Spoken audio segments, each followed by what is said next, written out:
6. konuşmayı Halkın Kurtuluş Partisi adına Genel Başkan Nurullah Ankut yapacak. Saygıdeğer halkımız, parti binalarımızın tamamının dış cephelerinde 8. yüzyılda yaşamış büyük İslam alimi Abdullah bin Mübarek'in altın değerindeki şu sözünün yazılı olduğu pankart asılıdır. İnsanların en alçağı din kisvesi altında dünya menfaati sağlayandır. Bu sözü kim üstüne alınıp rahatsız oldu dersiniz? Sizin de şu an hemen aklınıza geliveren malum şahıs. AKP'nin kaçak ve de haram sarayda muhkim büyük patronu. Polis müfrezeleri gönderdi partimizin kapılarına. Zorla girdiler içeri. Arkadaşlarımızla birlikte pankartlarımızı da alıp götürdüler karakollara. Davalar açtırdı büyük patron. Kendisine hakaret suçlamasıyla. Devam ediyor davalar. Yani arkadaşlar, Abdullah bin Mübarek dünyadan göçüşünden 1200 yıl sonra yargılandı Türkiye'de bu sözünden dolayı. Ne diyor alim? Din, dünya menfaati sağlamaya aracı kılınamaz. Din ancak Allah'ın rızasını almaya vesile olur. Dinin amacı ahlaklı, dürüst, özü sözü bir, güvenilir insan olmayı sağlamaktır. Tabii bu deyiş büyük reis ve avanesine hakaret, hatta küfür gibi gelir. Çünkü onlarınki gerçek Müslümanlık değil. Kur'an'da ayet ayet ortaya konan Hz. Muhammed ve 4 halifenin yaşayışlarıyla örneklik ettikleri İslam değil. Onlarınki Muaviye, Yezid İslamı. Bugünün deyişiyle Amerikan İslamı, Siyah İslamı, Pentagon İslamı. Yani içi boşaltılmış, özü alınmış, kuru bir kabuğa çevrilmiş ve ters yüz edilmiş İslam. Namuslu ilahiyatçılar boşuna feryat etmiyor. Yaşar Nuri, Hayri Kırbaşoğlu, İhsan Eli Açık ve benzeri. Ne diyor bu dürüst ilahiyatçılar? Profesör Hayri Kırbaşoğlu. Bu iktidar döneminde de yaşanan bu. Görüntüde dindarlık var. İçi boş, kof. Bu aynı zamanda BOP'un da istediği şey. İçi boşaltılmış bir İslam. Şu anda bu gerçekleşti Türkiye'de. Bütün derdi masa, kasa, nisa olan bir anlayış. Şu anda İslamcıların şartı 5'ten 3'e düştü. Masa iktidar, kasa para, nisa cinsellik, kadın. Cinsellik bohçası daha açılmadı ama var. Ya da şöyle, şöhret, rüşvet, şehvet. Profesör Yaşar Nuri Öztürk, 10 küsur yıllık icraatı gulul, kamu malı hırsızlığı suçlamalarıyla dolu olan AKP iktidarının bu gulul siyasetlerini kotaran kodaman kadrolarının hiçbirinin cenaze namazı Müslüman sıfatıyla kılınamaz. Hatta onların katıldığı saflarda, girdikleri camilerde namaz kılınamaz. AKP'liler için din, içtenlikli, saf, dürüst insanlarımızı kandırmada bir araçtır. Siyasette rantı en yüksek olan ticari metadır. Ne diyor bunların eski AB Bakanı? Bir iki ayet salladık mı seçmeni kandırmaya yeter de artar bile. Kur'an sureleriyle Bakara Bakara diyerek dalga geçiyor bu insan sefaletleri. Kur'an ne diyor bunlar için? Aynen şunu. Ayetlerimiz hakkında alaylı konuşmaya dalanları gördüğün zaman onlardan yüz çevir. O zalimler topluluğuyla beraber oturma. En'am suresi ayet 68.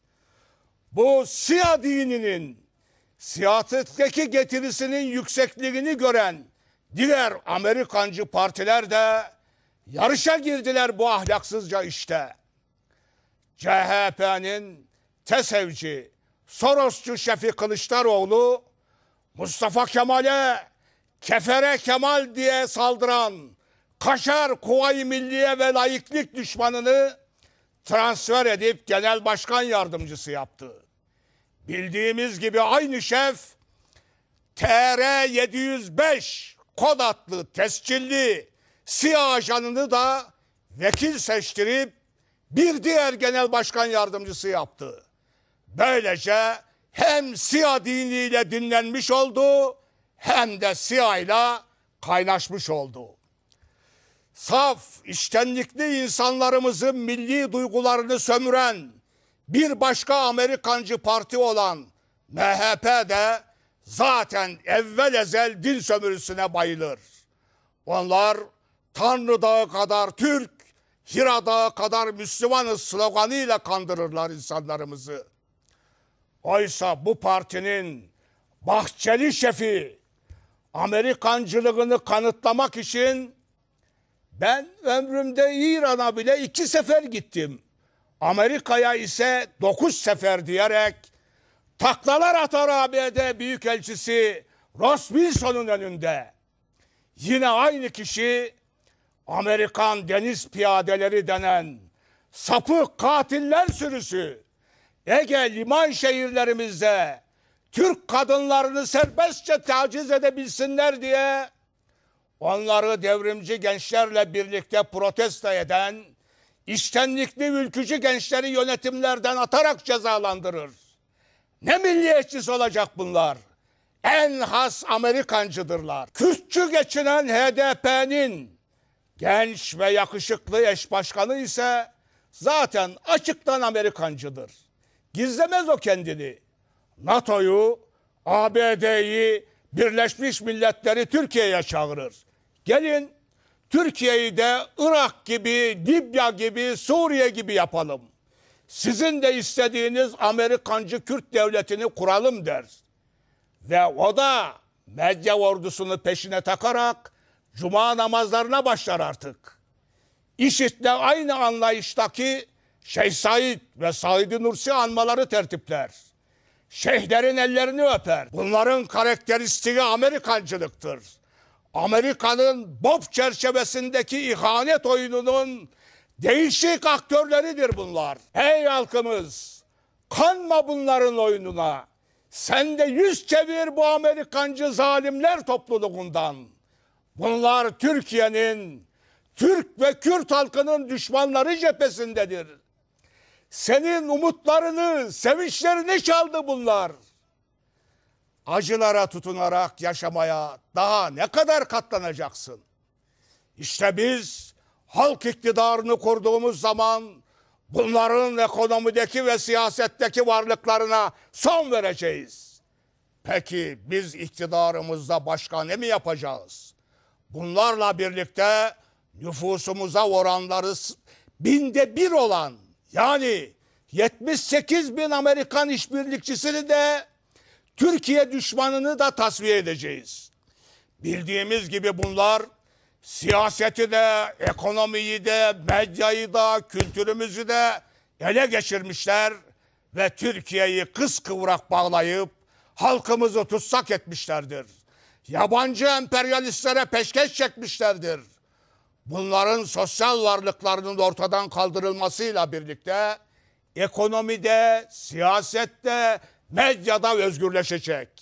Halkçı, yani halk yararına çalışan kurumlar haline gelebilecektir. Özetçe arkadaşlar, bu Amerikancı hainler, vurguncular, soyguncular, madrabazlar, katiller, hırsızlar düzenini baştan ayağa yıkacağız. Yepyeni, tertemiz, halkımızın en yiğit, en dürüst, en cesur, en fedakar, en çalışkan, en hakkaniyetli ve merhametli önderlerinin öncülüğünde sadece halkın menfaatini düşünen, Bunu sağlamak için uğraşan gerçek halk iktidarını kuracağız. Halkız, haklıyız, yeneceğiz.